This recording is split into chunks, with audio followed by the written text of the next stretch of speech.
How's everybody today? You know, I was really pleased with the effort that our players gave in this last game. They really played hard. They showed a lot of resiliency to, keep coming back, give themselves an opportunity to even, with 2:50 to go in the game, have a chance to have possession of the ball to win the game. But just too many self-inflicted wounds, to overcome, regardless of what the effort, what the resiliency was. And, it would be easy to sit here and say that, the turnovers were the issue. But we need to have better fundamental execution of what we're doing. Too many negative plays, on offense, too many big plays on defense, too many miscues on special teams in terms of who's blocking who. So, I think our players had tremendous energy in this game, but we have to learn to channel our energy and focus into the right places so that we get better execution on a more consistent basis. And that starts with me. It starts with us as coaches in terms of doing a better job through the course of the week and preparing guys to be able to go out there and execute better. So that's really where it starts. So the focus is to improve our team. We're looking forward. There's many lessons to be learned in the last game, and hopefully our players will learn those lessons, and we will do a good job of improving our team in the future so that we can get more consistent execution. Now, we got to address the ball security issues. We got to address getting turnovers, and we've got to eliminate the big plays and the negative plays on both sides of the ball. So, with that said, we had several really outstanding performances. Derrick Henry, Richard Mullaney on offense, Jaron Reed and Ashawn Robinson on defense, and Adam Griffin and Tony Brown.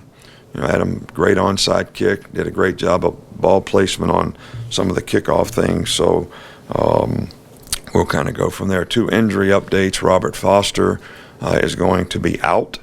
I didn't think this was going to be this big of a problem, but he has a shoulder injury that will require surgery, so he will be out. And Cole Mazza is out for medical reasons, and when he can return, he'll be back on the team.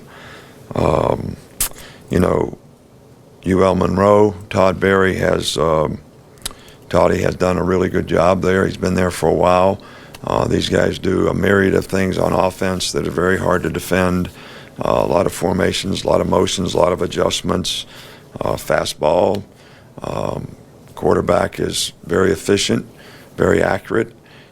They've got 9 starters back on defense, so they play physical, tough defense. So I think the focus for us is to get our team better, and it wouldn't matter, really who we were playing this week.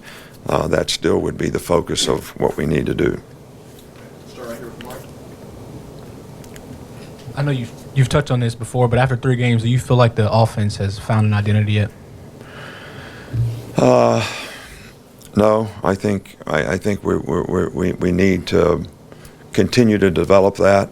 I thought we had some identity in the first game and we're moving in the right direction. And in the last 2 games, we've been a little bit scattered. So, we need to have some certainty in what we're going to do. I think Jake played, when he came in the game, he played with some passion, showed great leadership and energy when he played. We still have things that we need to work on and improve. And, at this point, providing he does the things he's supposed to do, I think, we'll start him in this game. But I still think that what I'm talking about applies to all positions, including the quarterback. Okay. Michael and then Cecil. I guess that was kind of the question about moving forward with the quarterbacks. When you looked at everything on the film, what you saw and positives, negatives, and moving forward, what that means for that quarterback position. Well, I just answered that question, but So I don't know what else I have to say about it. They need to improve on things. We got to throw the ball the right place at the right time, and we can't throw it to the other guys. And that's probably the number one issue. And executing and doing the things properly relative to how we're coached to do it. Understanding it, we got to do a better job of teaching it, and we all need to do a better job of executing it. Cecil? Yeah, I've got two, Coach. First, just to follow up on Robert, who among the receivers will get some extra time, some extra targets with him out? Well, Calvin Ridley played a lot in the game, kind of took his place, and he has done a really nice job. We're going to give lots of opportunities to lots of guys, but it's going to be some young players that are going to get the opportunities. Richard Mullaney is certainly playing very well. We got to get our Darius Stewart playing with more consistency. He's got capabilities of making big plays, and he has made some plays, but we certainly need to, and we're going to need some of our young players to show some progress so that they can play. And I think, Cam Sims is probably more and more ready to come back, and I think we're probably ready to give him some more turns as well. And then on their tip ball touchdown, as a head coach, not here, but as a head coach, you've been on both sides of that thing now, LSU Kentucky game. And how does that affect that one's at the end of the game, but how does that affect a defense? How does that affect the morale of a team on a play like that? Well, obviously, they snap the ball over the quarterback's head, or he misses a snap, however you want to categorize it, and he's getting hit and just throws it up, and it turns into a 75-yard or whatever it was touchdown. I think that those are the kind of things that sometimes happen in games, but it still goes back to fundamental execution. The defensive backs are never going to recover that ball, so they should have covered their guys. Somebody didn't cover their guy, so somebody else had to come off of their guy to knock the ball away from that guy, which left his guy open to catch the tip and run for a touchdown. So fundamental execution still minimizes the opportunities for those things to happen. What you got to have your players geared up to do is play the next play and not get affected by things like that when they happen, and show resiliency to focus on what they have to do the next play. So that's the way it's got to be. That was the first play, the first series of the second half, and we wanted to get a stop, and it didn't turn out that way. But we got to overcome it. You were down 19 points, 10 minutes left, fans are leaving the stadium, and at the end of the game you had the ball with a chance to win. Just wondering, did you learn anything about your team and their competitiveness that maybe you didn't know before that?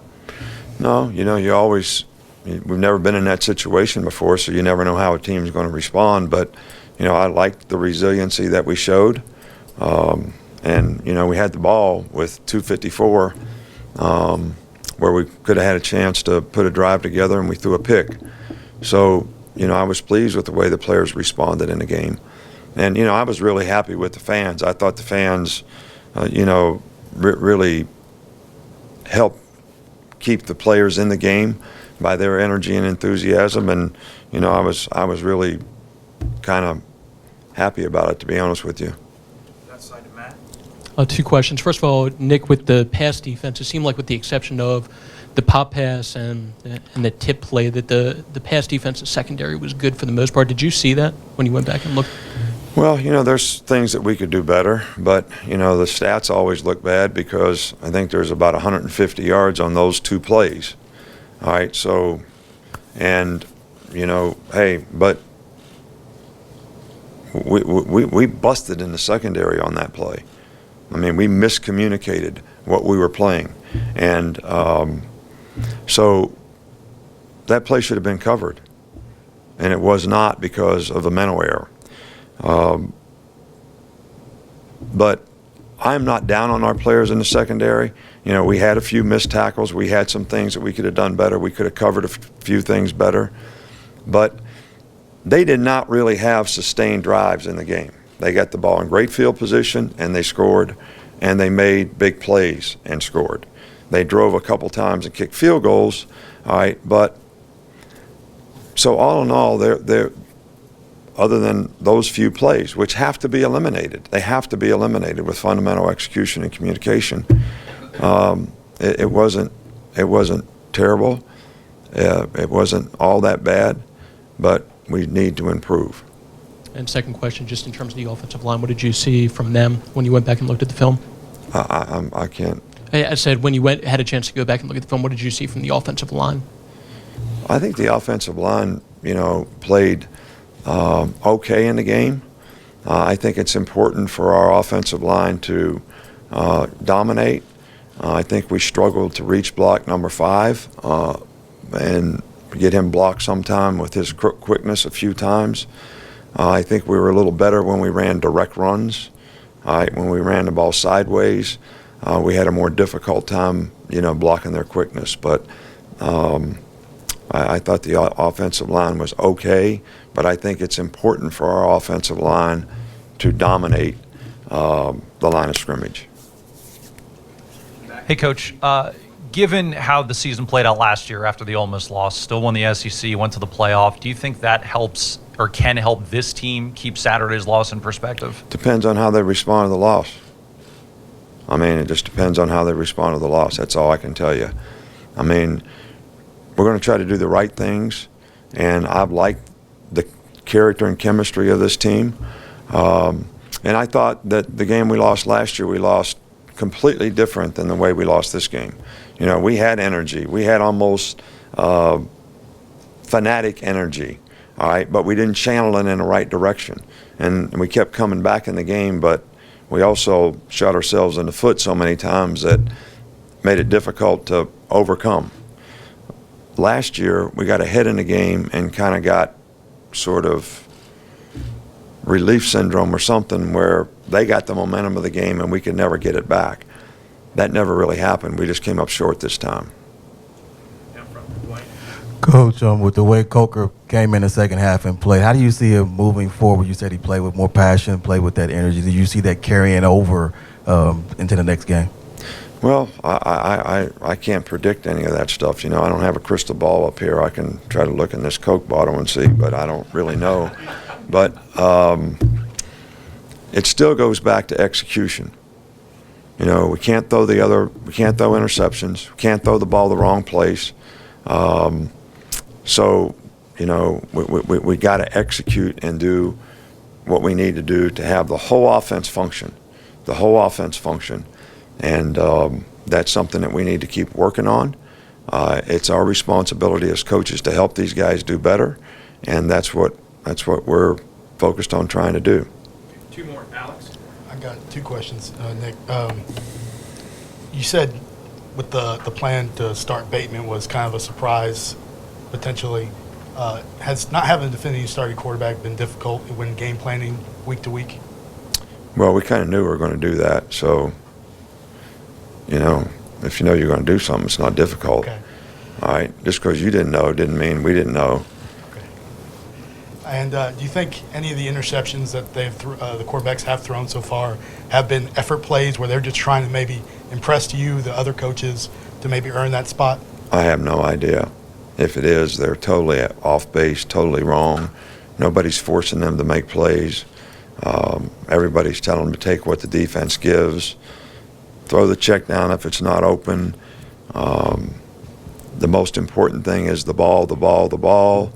If every offensive possession ends in a kick, a punt, a field goal, or an extra point, I'm good with that. So you tell me what part of that is going to make you force a ball.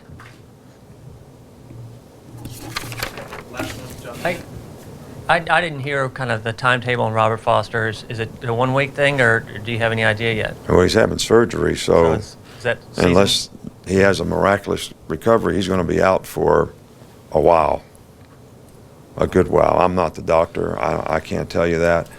He's out for a while. Thanks, Coach.